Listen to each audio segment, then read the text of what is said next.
Dumbe dumbe dum dum dum dumbe dumbe dum dum dum dumbe dumbe dumbe dumbe dumbe dumbe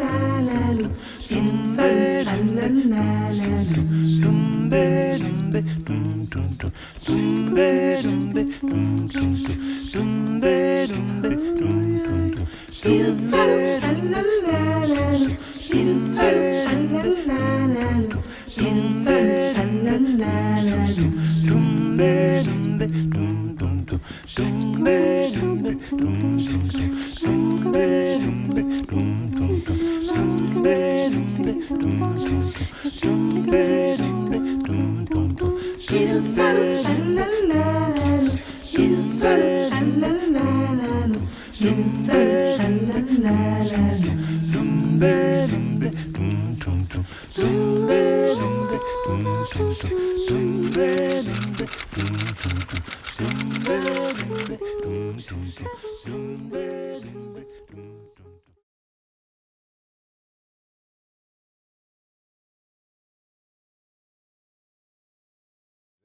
La librairie du peuple noir est devenue un lieu de rencontre et c'est ainsi que, de fil en aiguille, comme je l'ai indiqué plus tôt, la situation de l'enseignement se détériorant au Cameroun, je me trouve obligé de repartir vers les États-Unis. Mais je demande à Mongo Betty d'écrire, je le prie, je le supplie, je lui demande d'écrire ses mémoires. Parce que je me dis, mais compte tenu de tout ce qu'il a fait dans la vie, il a commencé à écrire son premier roman, il avait à peine 20 ans.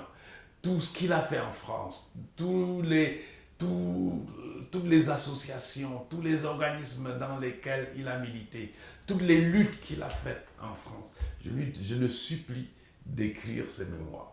Et il me répond systématiquement, j'ai pas le temps, j'ai autre chose à faire, j'ai mon village qui était à l'abandon, il me faut faire quelque chose, j'ai la librairie, j'ai mes propres romans que je suis en train d'écrire, et puis de toute façon, c'est peu important tout ce que j'ai pu faire. Et raison pour laquelle l'un des contacts les plus proches, les plus intimes, pourrais-je dire, que j'ai eu avec lui, ça a été le temps que j'ai passé à l'interviewer, n'est-ce pas, et qui a donné lieu à ce petit texte, Mongo Betty parle, où il se raconte un peu, Et malheureusement, le texte sort le lendemain, le texte était à l'impression et le texte sort le lendemain de sa mort. Et voilà un peu mon cheminement avec Mongo Betty. Ça a été quelque chose qui m'a véritablement formé le contact avec Alexandre. De voir que malgré tout, dans nos pays, quel que soit le chaos environnant, il y a quand même des personnes qui continuent de croire qu'on peut travailler à l'amélioration des choses, qu'il y a lieu de continuer de lutter pour que les choses s'améliorent, que ce soit au niveau personnel, tout ce qu'il a fait dans son village, tout ce qu'il a fait à la librairie des peuples noirs, ou que ce soit au niveau général, tout ce qu'il a fait avec divers groupes dans la société camerounaise pendant qu'il y était. Toutes les tribunes qu'il écrivait dans les journaux, dans les quotidiens, dans les hebdomadaires, dans les mensuels, toutes les interviews qu'il donnait, il intervenait sur tous les sujets, sur le sport, l'économie, sur la culture. Et ça, je me suis dit, ça c'est véritablement le modèle d'intellectuel. Il n'intervenait pas pour revendiquer une place au gouvernement, pour revendiquer une place dans l'administration. Il intervenait simplement pour dire, nous avons fait fausse route. Voilà, dans tel secteur, voilà ce qu'on pourrait faire pour que ça change. Et je crois que cela m'a personnellement énormément marqué.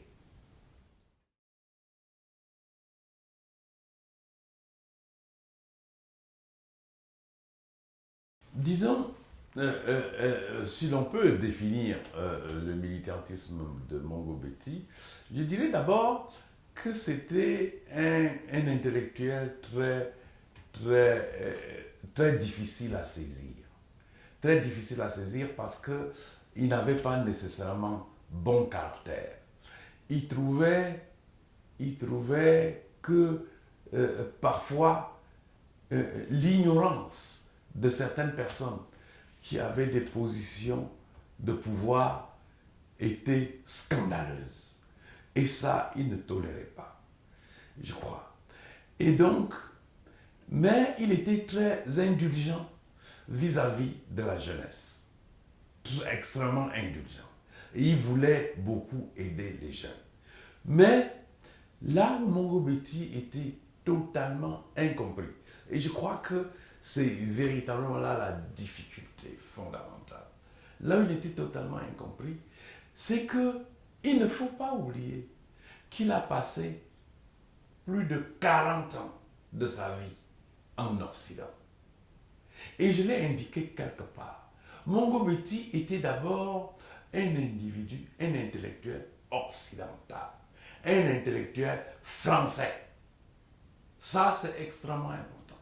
Un intellectuel français, c'est-à-dire nourri des idées des grands intellectuels de gauche de la France et de l'Occident.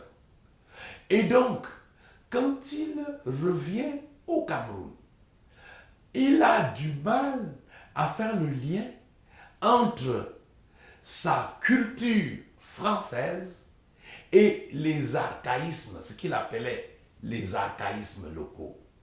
Et je crois que ça a été le choc. Parce que beaucoup de gens réagissaient auprès de lui, beaucoup de gens avec qui il échangeait, avaient encore laissé transparaître ces archaïsmes locaux, dont il n'était pas véritablement conscient. Mais il était très très sévère à leur endroit de voir que des personnes qui pensaient gouverner le Cameroun moderne, le Cameroun postmoderne, pouvaient encore réfléchir de cette manière-là, avec ces archaïsmes-là. Et c'est là qu'il y a véritablement eu le choc entre lui et les militants, en quelque sorte, les militants locaux, si je peux m'exprimer ainsi. Et c'est la difficulté, et c'est la raison pour laquelle il n'a jamais pu véritablement être un militant politique, même s'il le voulait.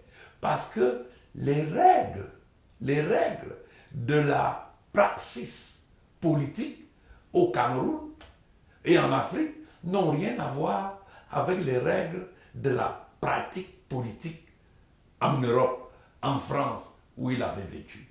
Et je crois que c'est pour cela qu'à un moment donné, les gens, tout en ayant beaucoup d'admiration pour lui, pour ce qu'il faisait, pour ses analyses, pour sa contribution matérielle, pour sa contribution intellectuelle, le redoutaient énormément.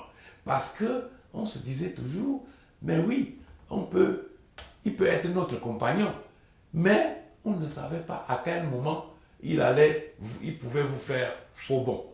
Et il était comme beaucoup de gens l'ont reconnu, il avait ce qu'on peut appeler des sautes d'humeur, et incaractériel en quelque sorte. C'est-à-dire qu'à un moment donné, il vous envoyait sur les roses, il vous envoyait promener sans autre forme de procès. Et ça, dans la culture locale, c'était difficile à comprendre. Il fallait toujours tenir compte du rang de celui-ci, du rang de celui-là, et peut-être les ménager, même si vous aviez des reproches à leur faire. Et ça, lui, il ne savait pas le faire. Il était habitué aux joutes verbales, aux joutes oratoires, telles que cela se passe dans le milieu intellectuel français. Et je crois que c'est véritablement là le problème qu'a eu Mongo Betty avec son son peuple, si l'on peut l'exprimer ici. Et par-delà tout cela, il était avant tout un écrivain. C'est-à-dire qu'il n'était véritablement lui-même que seul face à lui-même. Il n'était véritablement Mongo Betty, il n'était égal à lui-même que face à lui-même. C'est quand il prenait sa plume qu'il était, ou qu'il prenait son ordinateur et qu'il écrivait ses romans, là il était véritablement je veux dire, le Mongo Betty que tout le monde admirait. Il était tel qu'en lui-même, tant et aussi longtemps qu'il n'entrait pas en communication avec l'autre.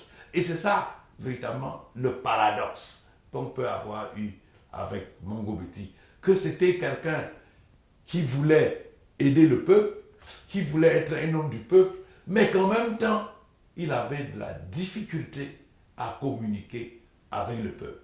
Et c'est en cela qu'il est essentiellement un écrivain, un intellectuel, et qu'il faut beaucoup plus regarder son œuvre, lire ses textes, plutôt que de regarder l'homme, comment il se comportait dans la vie.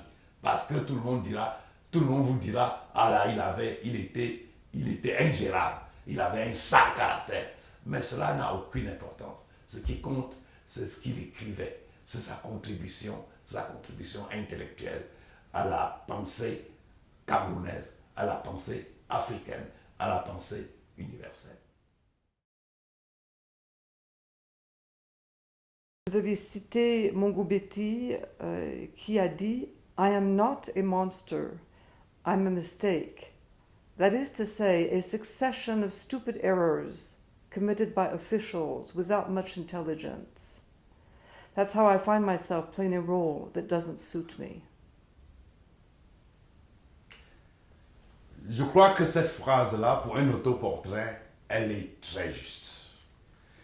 Cela veut dire que Mongo Betty, il a toujours dit, cela veut dire que la colonisation, il ne l'a pas demandé, il ne l'attendait pas. C'est le colonisateur qui fait de lui ce qu'il est, qui fait de lui, qui le fait entrer dans la rébellion. Et parce que on le colonise, mais en même temps, on veut qu'il accepte des choses qui le révulsent. Et il refuse. Donc, et ensuite, on lui en veut parce qu'il refuse. Alors qu'il ne vous a pas demandé de venir le coloniser. Il suffisait de le laisser en paix.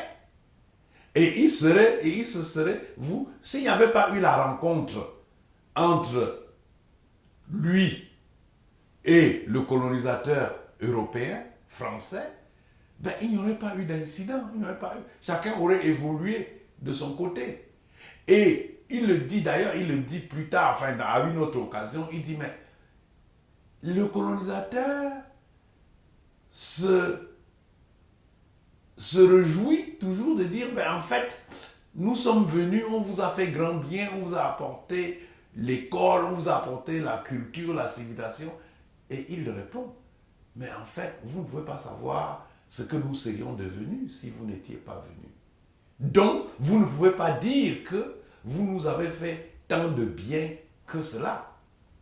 Et donc, ce qu'il veut dire, c'est que tout le rôle qu'il a joué, c'est en quelque sorte en réponse à la situation qu'on lui a imposée. Et on peut prendre un exemple. Quand il publie Memba sur le Cameroun, et que Memba sur le Cameroun est interdit en France. Memba sur le Cameroun, interdit en France, et ensuite republié à Montréal, envoyé en France par la Belgique. Et il s'en va en Belgique chercher des livres pour les faire rentrer clandestinement en France. Comme il le dit quelque part, ça a l'air d'un héroïsme. Mais si vous n'aviez pas interdit le livre, peut-être que personne n'aurait entendu parler de ce livre-là. C'est parce que vous avez, c'est la bêtise en quelque sorte de l'administration française qui fait de lui un héros. C'est ça le problème. Donc, il n'est pas genre à revendiquer l'héroïsme parce qu'on parlait de lui, du fait qu'il a écrit même pas sur le Cameroun. Parce que ce sont les autres qui font de lui un héros. Il n'a pas demandé à être héros. Donc, c'est un peu cela. Même quand il vient à Yaoundé, nous organisons des conférences à l'hôtel Hilton. Nous remplissons toutes les conditions. Et en dernière minute, il y a une foule face à l'hôtel Hilton qui veut venir écouter sa conférence. Et on l'interdit. Et il fait une déclaration juste sur le perron du Hilton, devant une foule qui avait envahi le perron de l'hôtel et même la rue au-delà. Mais ce n'est pas de l'héroïsme. Ce n'est pas lui qui a demandé qu'on interdise la conférence. Et du coup, il y a eu comme une traînée de poudre dans toute la ville. On a interdit, on a empêché, le pouvoir empêché Mongo Betty de parler. C'est un scandale. Mais ce sont eux qui font ça, cette réputation, qui font de lui un monstre. C'est le pouvoir qui fait de lui un monstre. Ou un héros, si vous voulez. Mais ce n'est pas lui. Il n'a pas demandé à ce que sa conférence soit interdite. Donc, vous voyez, c'est comme quand il écrit le pauvre Christ de Bomba et que l'évêque du lieu demande que le livre soit interdit. Que le livre soit interdit. Et le livre est interdit. Et ça fait date dans l'histoire. Comme quoi, l'Église catholique, en collaboration avec le pouvoir colonial, n'est-ce pas, interdisent son livre. Et du coup, ça entre dans les annales de l'histoire, dans la censure. La censure, c'est quand même un phénomène relativement, c'est un phénomène grave, c'est sérieux quand un écrivain est censuré. Mais il n'a pas demandé. Quand il écrivait son livre, c'était juste, il contribuait simplement à la création littéraire camerounaise. Il n'était pas là pour provoquer et l'Église catholique et le pouvoir colonial. C'est pour ça qu'il dit qu'il n'est pas un monstre, il n'est pas un héros, il n'est rien de tout ça. C'est une série d'erreurs. Il est une série d'erreurs des pouvoirs. Donc, et à chaque fois, ces erreurs-là font de lui quelqu'un qui n'est pas et qui n'aspirait pas à être. Il n'aspirait pas à être un monstre.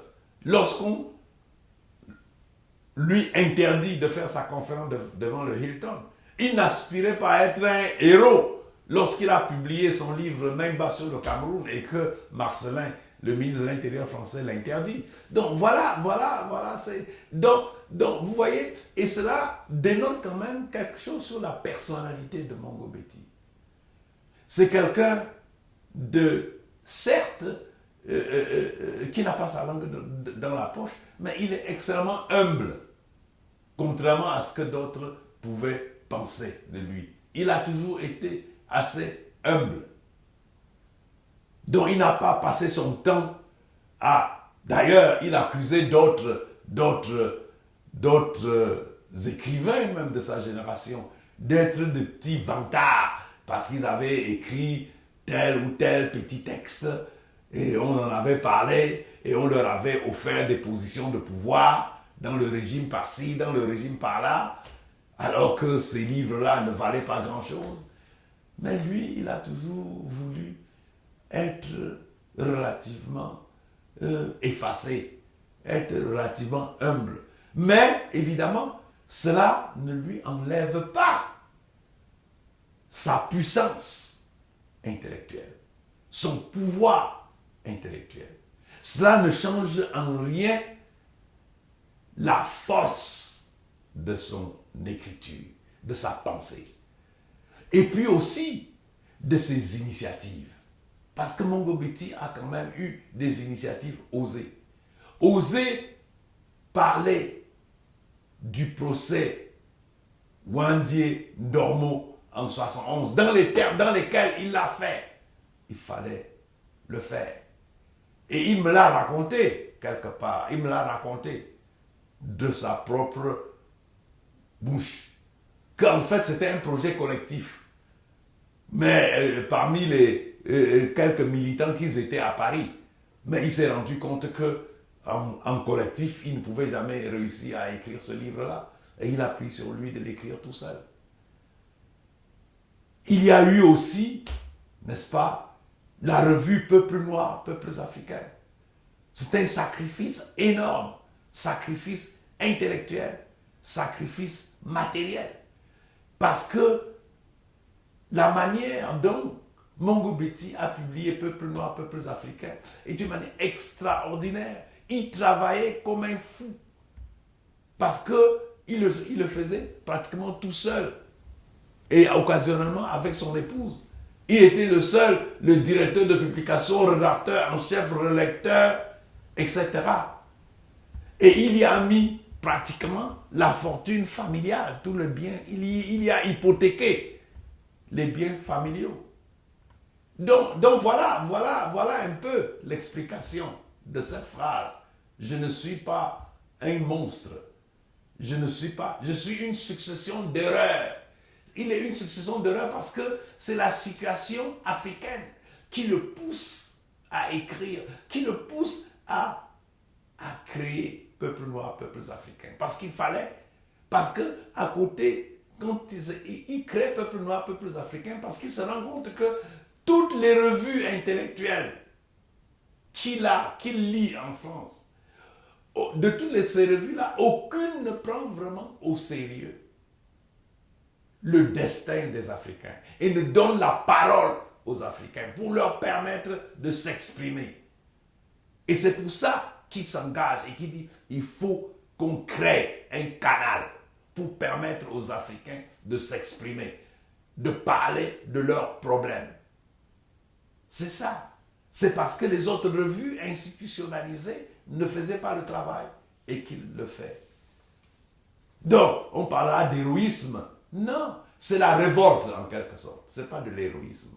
Il est révolté.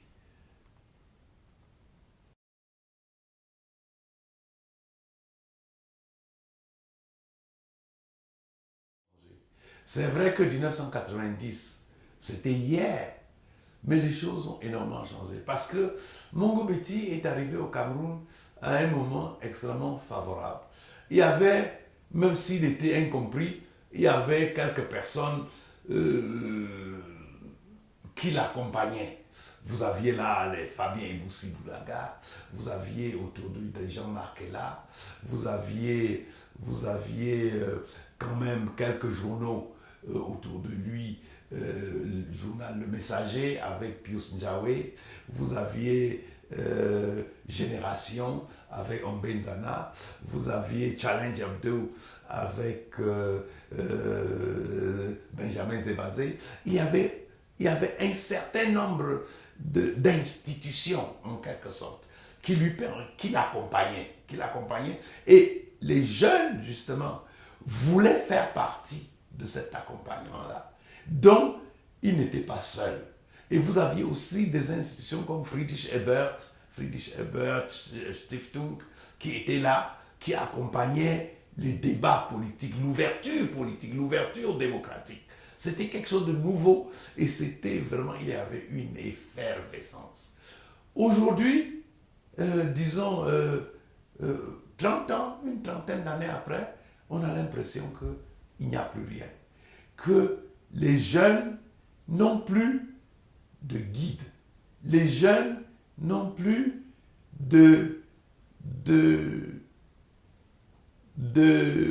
non plus quelqu'un comme Mongo Betty, qu'on écoutait et qui indique le chemin.